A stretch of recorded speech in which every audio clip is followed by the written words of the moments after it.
Bueno, muy bien. Vamos a continuar con la segunda parte del mensaje que comenzamos la semana pasada, en el capítulo 10 del libro de Daniel, y habíamos estado viendo los versículos del 1 al 13, y hemos estado hablando en cuanto a la oración. Así que vamos a volver a leer otra vez el pasaje y vamos a continuar con la segunda parte del mensaje. Versículo 1. En el año tercero de Ciro, rey de Persia, fue revelada palabra a Daniel, llamado Belsasar. Y la palabra era verdadera y el conflicto grande, pero él comprendió la palabra y tuvo inteligencia en la visión. En aquellos días yo, Daniel, estuve afligido por espacio de 3 semanas. No comí manjar delicado, ni entró en mi boca carne, ni vino, ni me ungí con ungüento, hasta que se cumplieron las 3 semanas. Y el día 24 del mes primero estaba yo a la orilla del gran río Hiddekel, y alcé mis ojos y miré, y he aquí un varón vestido de lino y ceñidos sus lomos de oro de Ufaz. Su cuerpo era como de berilo y su rostro parecía un relámpago, y sus ojos como antorchas de fuego, y sus brazos y sus pies como el color del bronce bruñido, y el sonido de sus palabras como el estruendo de una multitud. Y solo yo, Daniel, vi aquella visión, y no la vieron los hombres que estaban conmigo, sino que se apoderó de ellos un gran temor, y huyeron y se escondieron. Quedé pues yo solo y vi esta gran visión, y no quedó fuerza en mí. Antes mi fuerza se cambió en desfallecimiento, y no tuve vigor alguno. Pero oí el sonido de sus palabras, y al oír el sonido de sus palabras caí sobre mi rostro en un profundo sueño, con mi rostro en tierra. Y he aquí una mano me tocó e hizo que me pusiese sobre mis rodillas y sobre la palma de mis manos.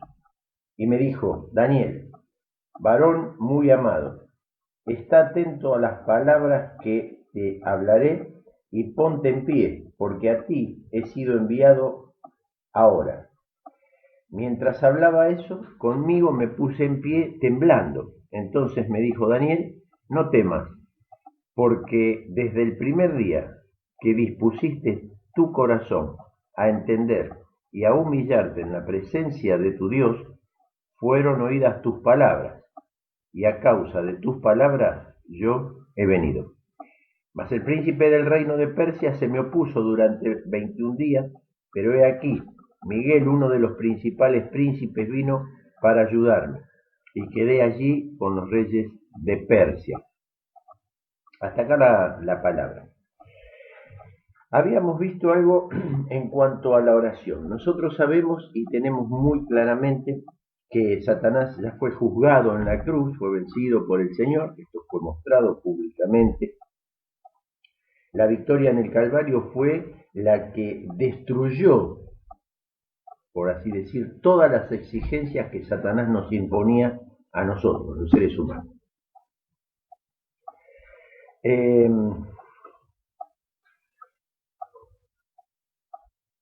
Ahora, también hemos visto que esa sentencia se nos encargó a nosotros, a la Iglesia, que la cumplamos en el día de hoy. ¿Cómo la vamos a cumplir nosotros? Compartimos también un poquito del pasaje de 2 Corintios capítulo 10, donde dice que las armas de nuestra milicia no son carnales, ¿cierto?, sino poderosas en Dios.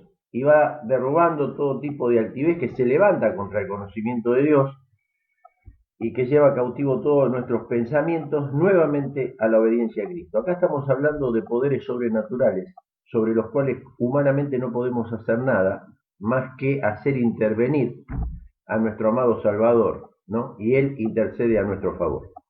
Si no fuese por eso, no podríamos hacer absolutamente nada.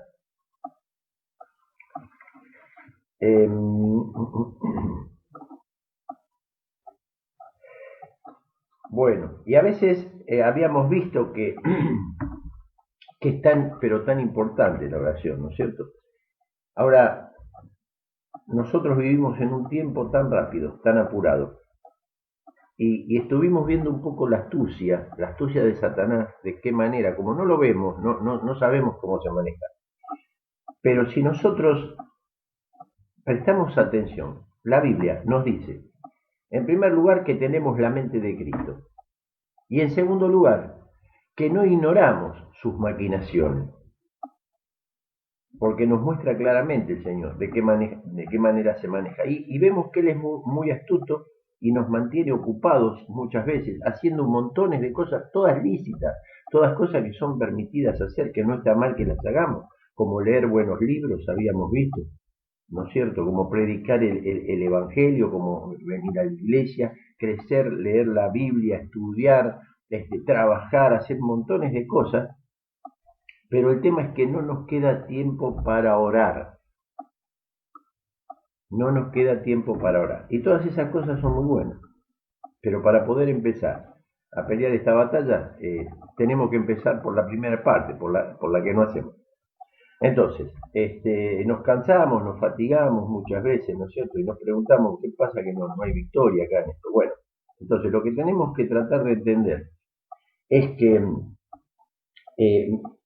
a mí, por ejemplo, también me cuesta tanto aprender, que no hay manera de que podamos tener victoria, a no ser que comprendamos, a no ser que entendamos el poder que Dios dejó a nuestra disposición a través de la oración. No hay otra manera de poder pelear esta batalla. Así que vemos de qué manera a veces la familia, los hijos, cuando llegan a la adolescencia, se nos van de las manos, ¿no es cierto? Y bueno, se nos van de las manos. Pero después de eso no es solamente eso, ahí empiezan los problemas. Ahí recién van a empezar los problemas. Y uno dice, pero bueno, ¿y cómo? Y va pasando un año, y van pasando dos, y los problemas son cada vez más grandes. Entonces uno a veces llega un momento que dice, bueno, ¿y ahora qué puedo hacer? No sé más qué hacer ya, ¿qué voy a hacer? ¿No es cierto? Bueno, hay que empezar a orar, pero hay que empezar a orar antes de que Satanás llegue a hacer esos estragos en nuestra familia, en nuestros hogares, con nuestros hijos, con los jóvenes de la iglesia. Tenemos que empezar a orar porque Dios nos dejó la herramienta, Dios nos dejó el armamento para poder luchar esta batalla, para que no la perdamos. Y uno dice, no, pero... Y a veces la gente piensa, y sí, pero son las fatalidades de la vida. No son ninguna fatalidad, hermano. Póngase a orar y va a ver la respuesta del Señor. No son fatalidades. Entonces, tenemos que empezar a orar, ¿sí? Pero no después de que Satanás ya destruyó toda nuestra familia, después de que estamos... No, tenemos que empezar a orar antes, porque el Señor nos da... Así que bueno, en esta segunda parte vamos a ver claramente que nuestras armas no son carnales. Volvemos al tema. No es una cosa que nosotros la podamos solucionar de ninguna manera. Podemos llegar a buscar o pensar en el armamento más grande y no vamos a poder hacer nada. Nuestras armas no son carnales, sino poderosas en Dios. Si no metemos a Dios en este asunto, estamos listos en esta batalla, no podemos hacer nada. No es que con mi fuerza yo voy a poder ganar esta batalla. No.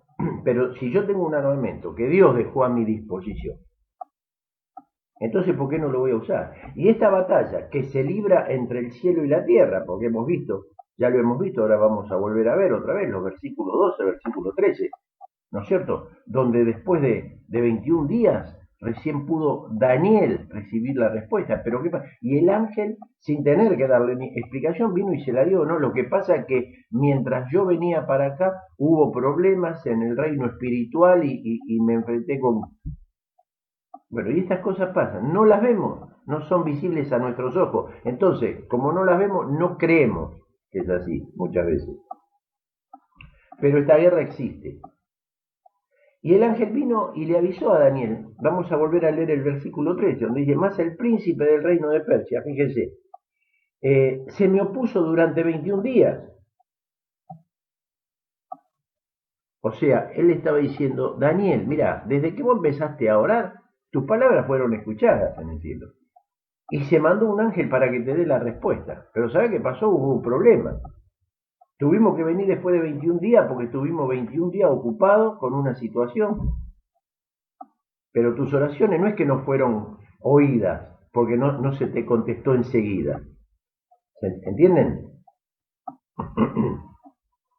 Entonces, fíjense, esto lo podríamos ilustrar con un pasaje en el...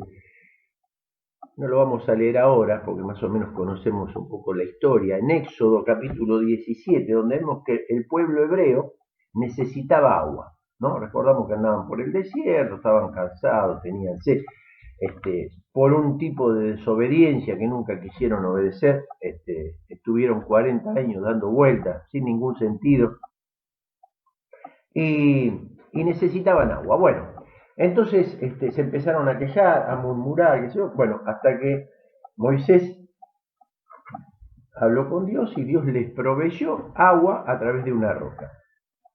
Claro, los amalecitas, que eran los enemigos, se interponían para no dejarlos pasar. Y entonces ahí se libra una gran batalla. Y tenemos, por un lado, esta gran batalla, ¿no es cierto? Josué y los soldados bajan a un valle a pelear. Josué era el ayudante de Moisés, era el diácono, por así decirlo, ¿sí? Era el que tenía la fuerza para pelear. Moisés tenía la sabiduría, tenía la espiritualidad para poder manejar y dirigir todo. Y Josué tenía la fuerza en ese momento y obedecía a Moisés. Era como un diácono, sería un diácono de la iglesia, de los que ayudan, colaboran con los pastores. Ahora, ellos bajan al valle de Refidim, ¿no? Era un valle profundo, grandísimo, que había donde se libra esta batalla. Ahora, la segunda parte fue algo extraño. ¿Por qué? Porque el líder espiritual de los hebreos, que fue Moisés, vio que la batalla era allá abajo y se fue a la punta de una montaña. Y uno dice, epa, ¿qué pasa? Si la batalla es allá abajo, ¿cómo el líder espiritual va a estar allá arriba en la punta de la montaña? Entonces, el tema es que Dios le dijo a Moisés que agarre la vara y que vaya a la punta de la montaña, ¿no? Entonces, y le dijo que mantenga esa vara en alto. ¿Se acuerdan? Tenés que mantener la vara en alto, ¿sí? Y esta era una estrategia que tenía que buscar. Y le dijo, mientras vos mantengas la vara en alto, ustedes van a ganar la batalla. La victoria va a ser de ustedes. Pero cuando bajes la vara, la victoria va a ser de los amalecitas. Entonces Moisés sostenía la vara en alto y él de arriba de la montaña veía cómo el pueblo hebreo avanzaba sobre los amalecitas. Y él se daba cuenta de la victoria. Pero ¿qué pasaba? Después de mucho tiempo, los brazos de Moisés se cansaban y la vara empezaba a pesar cada vez más, cada vez más. Entonces él empezaba de a poco a bajar la vara y él de arriba veía de qué manera se frenaba esta batalla de los hebreos y empezaban los amalecitas. Entonces, ¿qué pasó? Buscaron una estrategia de guerra. Siempre tenemos que buscar una estrategia de guerra que sea espiritual. A ver, tratemos de entender. Siempre que busquemos una estrategia que sea espiritual, estoy hablando nada más que de la ayuda de Dios. Siempre que busquemos la ayuda de Dios, no solamente para cosas espirituales, para toda nuestra vida, siempre vamos a tener la victoria. Siempre. Cuando metamos a Dios a nuestro favor. ¿No? ¿Entienden lo que digo? Si tenemos esta posibilidad, tenemos que buscar una estrategia. La estrategia es meter a Dios, ¿por qué? Porque sabemos que Él pelea de nuestra parte, Él está de nuestro lado. Entonces, si lo metemos a Dios, Él empieza a pelear por nosotros, en este tipo de batalla que nosotros no las podemos solucionar de ninguna manera. Nosotros no podemos ni siquiera solucionar nuestros propios problemas, no lo podemos solucionar. se nos van de las manos. Así que no solamente para cosas espirituales, a Dios lo necesitamos para todo, ¿no? Entonces, cuando ellos bajaban los brazos, los amalecitas ganaban terreno. Así que bueno, dice la Biblia que Aarón y Hur subieron buscaron una piedra, esta fue la estrategia de guerra que ellos tuvieron, ¿no es cierto? Y lo sentaron a Moisés sobre la piedra. Se pusieron uno de cada lado, ¿no es cierto? Eran las dos personas más principales, ahí, Aarón, que era el hermano, era el sacerdote, que era el hermano de Moisés, ¿no? Y Hur, que era uno de los principales también sacerdotes, personas donde todo el pueblo venían a consultar. Así que bueno, empieza esta guerra y ellos utilizan esta estrategia de guerra, levantan los brazos de Moisés y de esa manera ellos ven cómo empiezan a ganar la batalla, hasta que la ganaron por completo. Estaban sosteniendo la vara en alto, ¿sí? No estaban en el medio de la batalla, estaban arreglando el problema con Dios. Y Dios estaba intercediendo por ellos allá abajo, en el valle, en el medio de la guerra. Eso es lo que pasa con Dios, ¿sí? Entonces, así pudieron obtener la victoria, ¿no? Ahora, nosotros sabemos una cosa, la guerra contra Amalek va a ser de generación en generación. Cuando terminamos de leer el capítulo 17, ahí en el versículo 16, dice que la guerra esta iba a ser de generación en generación. Y Amalek es nuestra propia carne. Y vamos a tener que luchar contra esta carne como lucharon todos, como luchó el apóstol Pablo, ¿no es cierto? Que nos mostró tan claramente de qué manera él tenía que luchar contra su propia carne. Y lo vamos a tener que hacer porque mientras tengamos este cuerpo pecaminoso vamos a tener que luchar incluso contra nuestro propio cuerpo, ¿sí? Pero nunca olvidemos que lo tenemos a Dios para todo, no para algunas cosas. Sí, esto ya se me va de las manos, lo necesito a Dios. No. Así que todo lo que sucede allá arriba, allá arriba, determina todo lo que va a pasar acá abajo. Y vemos a veces obras grandes, y a veces vemos obras grandes como, bueno, yo le conozco la iglesia donde nací, en Villarreal, ¿no es cierto? Semejante ministerio, grandísimo, gigante, y uno dice, wow, qué espirituales que son acá estos hermanos, ¿no es cierto? Porque uno ve tantos ministerios que tiene tanta gente que va, que bien, todos ocupados en lo que es algo armado de tantos años, dice, qué obra misionera impresionante, ¿no es cierto? Qué espiritualidad. Y no es así, no es así. El tema es sencillo, hermano, sin que nosotros muchas veces lo sepamos, sin que nosotros los veamos. Hay hermanos que están sosteniendo la vara en alto, porque no hay otra manera de poder entenderlo. Hay hermanos que se están juntando para estar orando específicamente, y son los que sostienen toda la guerra. Así que si ellos están haciendo experimentar la victoria acá abajo, ¿entienden? Ellos al estar orando y hablando con Dios están experimentando la victoria que la obra que está funcionando acá abajo tenga la victoria. Todo depende de Dios. Hasta que no aprendamos que todo depende de Dios, ¿no es cierto? Y tenemos que entender que la oración es todo en nuestra vida. No es, bueno, sí, yo sé que tengo que orar. No, es todo en nuestra vida. Es nuestro modo de vida es orar. Un hermano dijo una vez en una poesía que la oración es la respiración de nuestra alma. ¿Qué pasa si dejamos de respirar? Bueno, entonces, tenemos que tratar, el Señor lo dijo en el Evangelio de San Juan, separados de mí, no podemos hacer nada, absolutamente nada. No que a lo mejor podemos hacer algunas cosas, no. Si somos hijos de Dios, lo necesitamos a Él para todo, para todo.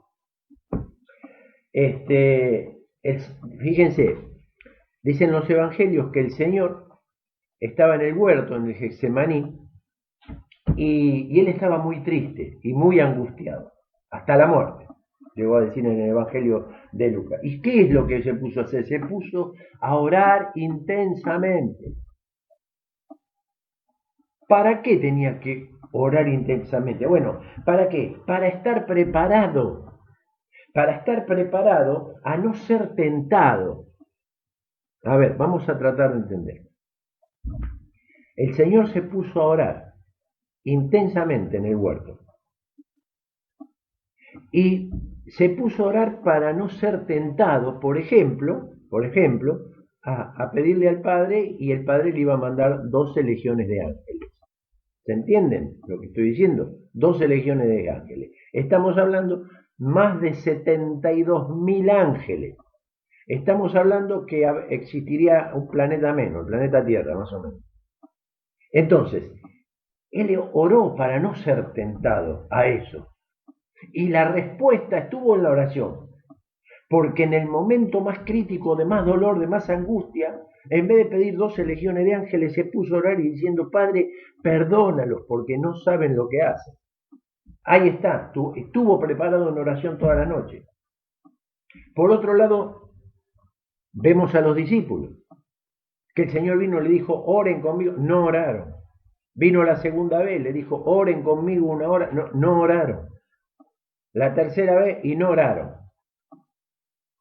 Bueno, entonces, ¿qué pasó? ¿Se prepararon ellos para el momento de la tentación? No se prepararon para nada. En el momento que vino la tentación, ¿saben qué pasó? Todos salieron corriendo, lo dejaron solo al Señor.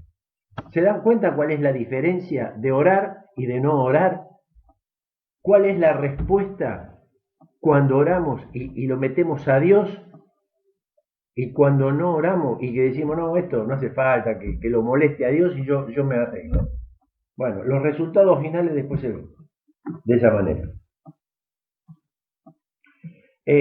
Así que bueno, ahí está la diferencia.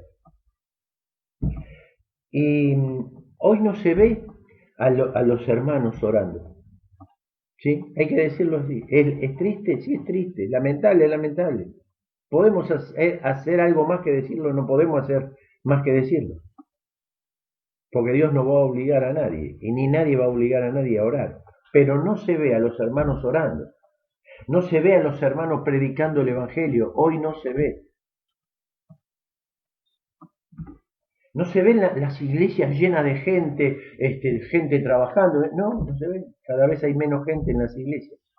Cada vez menos gente en las iglesias. Lo único que se ve son predicadores que están diciendo: velad y orad. Y al igual que lo que pasó allá en el huerto, ¿sí? Las personas ni oran ni velan. Incluso los mismos predicadores que dicen velad y orad, tampoco lo hacen. Y así está la iglesia. Esa es la condición de hoy en día en la iglesia. Imagínense cómo la debe ver Dios a su iglesia. ¿No es cierto? Pero esa es la condición. Tenemos que empezar a orar. A veces vemos que hay problemas en las iglesias. Y uno dice: pero ¿cómo que hay problemas en las iglesias? Escúchame, son todos hijos de Dios. ¿Cómo va a haber problemas? Tendrían que estar mejor que nadie, ¿no es cierto? Sí, por supuesto. Si todos obedecerían a lo que Dios dice, estarían mejor que nadie. Pero lamentablemente no es así. Entonces, ¿cómo puede haber problemas? Bueno, acá les tengo que decir algo. Si alguien le tiene miedo a Satanás,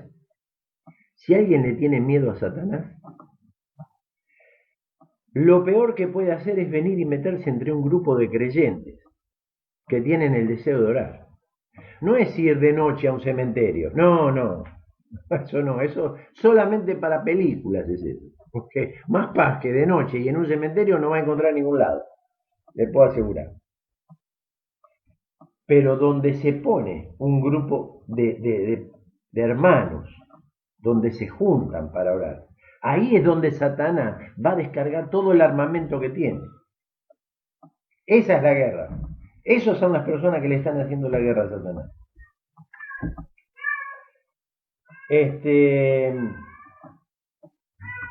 Nosotros sabemos que las personas no están a disposición. Satanás no se ocupa mucho de las personas que están afuera de la iglesia. Por eso digo, donde él ve un grupo de creyentes que dicen, bueno, vamos a orar, ahí.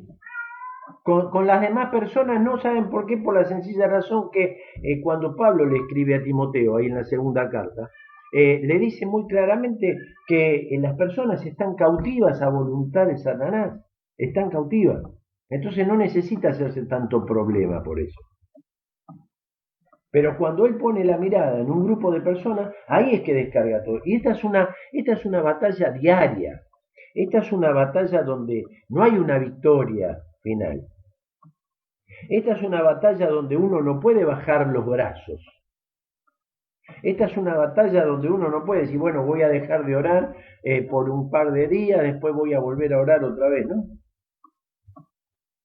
Separados de mí, nada podemos hacer. La única manera de no estar separados del Señor es justamente a través de la oración. Tenemos que empezar a orar, pero en serio. Tenemos que empezar a orar en serio. Tenemos que empezar a orar con la intensidad que oraba Daniel, que justamente Daniel se puso a orar con tanta intensidad donde ni siquiera pudo comer. El pasaje que leímos dice que no comió por espacio de 21 días, de esas 3 semanas, hasta que no tuvo la respuesta de Dios. Tenemos que empezar a orar con esa intensidad, esperar la respuesta de Dios. Y que la preocupación por querer hacer las cosas bien para la iglesia, posiblemente nos quiten el hambre y empecemos a tener este sentir. Y Dios nos va a dar la victoria y eso está asegurado. Y no hay nadie que pueda decir lo contrario o hacer lo contrario. No hay absolutamente nadie. Ahora, imagínense ustedes, qué bendición sería si en la congregación se levantaran padres, madres, abuelos, ¿no es cierto? Que digan, bueno, yo me comprometo a orar en contra de Satanás, a orar en contra de todo lo que él quiere hacer contra los jóvenes de la iglesia, contra nuestras familias. Imagínense qué victoria que tendríamos. Cómo cambiaría la situación de la iglesia en general, ¿no? Yo quiero ser un obrero de oración, no que lo haga público, no, que lo haga en su corazón, con el Señor. Señor, yo me quiero comprometer a orar, porque no hay otra manera de poder obtener la victoria, si no es orando, ¿no? Dios no tiene límite, Dios no tiene límite. Para concluir, no esperemos que Satanás nos ataque y nos venza para empezar a orar, porque ya tenemos un armamento a nuestra disposición. Por eso el apóstol Santiago en el capítulo 4 nos dice, mira, sométanse a Dios, ¿sí? Empiecen a orar, Él va a huir de ustedes. Resistan. ¿Cómo podemos resistir al diablo? ¿De qué manera le vamos a resistir a Satanás? A los golpes no podemos. En oración. Y Él va a huir. Y ahí vamos a tener la victoria. Vamos a orar. Bendito y amado Padre Celestial, nuevamente te queremos dar muchas gracias, Señor. Muchas gracias por esta palabra. Muchas gracias por este ejemplo de Daniel, Señor. De este hermano que él entendía perfectamente que dependía de vos para todo. Y gracias, Señor, porque a través de su vida podemos ver la respuesta, podemos ver, Señor, cosas que le has mostrado, cosas tan futuras, que ni siquiera algunas se han cumplido, como la profecía de las 70 semanas. Así que te damos gracias, porque siempre hubo hermanos que estuvieron dispuestos a dedicar su vida a estar en comunión y a recibir la respuesta, así a través de ello vos diste la victoria. Te rogamos, Señor, te queremos dar muchas gracias por la victoria que nuestro amado Salvador tuvo allá en el Calvario, venciendo a Satanás, venciendo la carne, ¿no es cierto? Venciendo la muerte, el tercer día levantándose de entre los muertos a nuestro favor. Te queremos dar muchas gracias, Padre amado. Gracias por la victoria que Él tuvo allá y te rogamos que nos ayudes a nosotros a poder imponer esta victoria a través de nuestras oraciones. Así que te volvemos a dar las gracias y dejamos todo en tus manos. En el nombre del Señor Jesús. Amén. Muy bien, hermanos, que el Señor los bendiga. La próxima semana continuaremos con otro mensaje.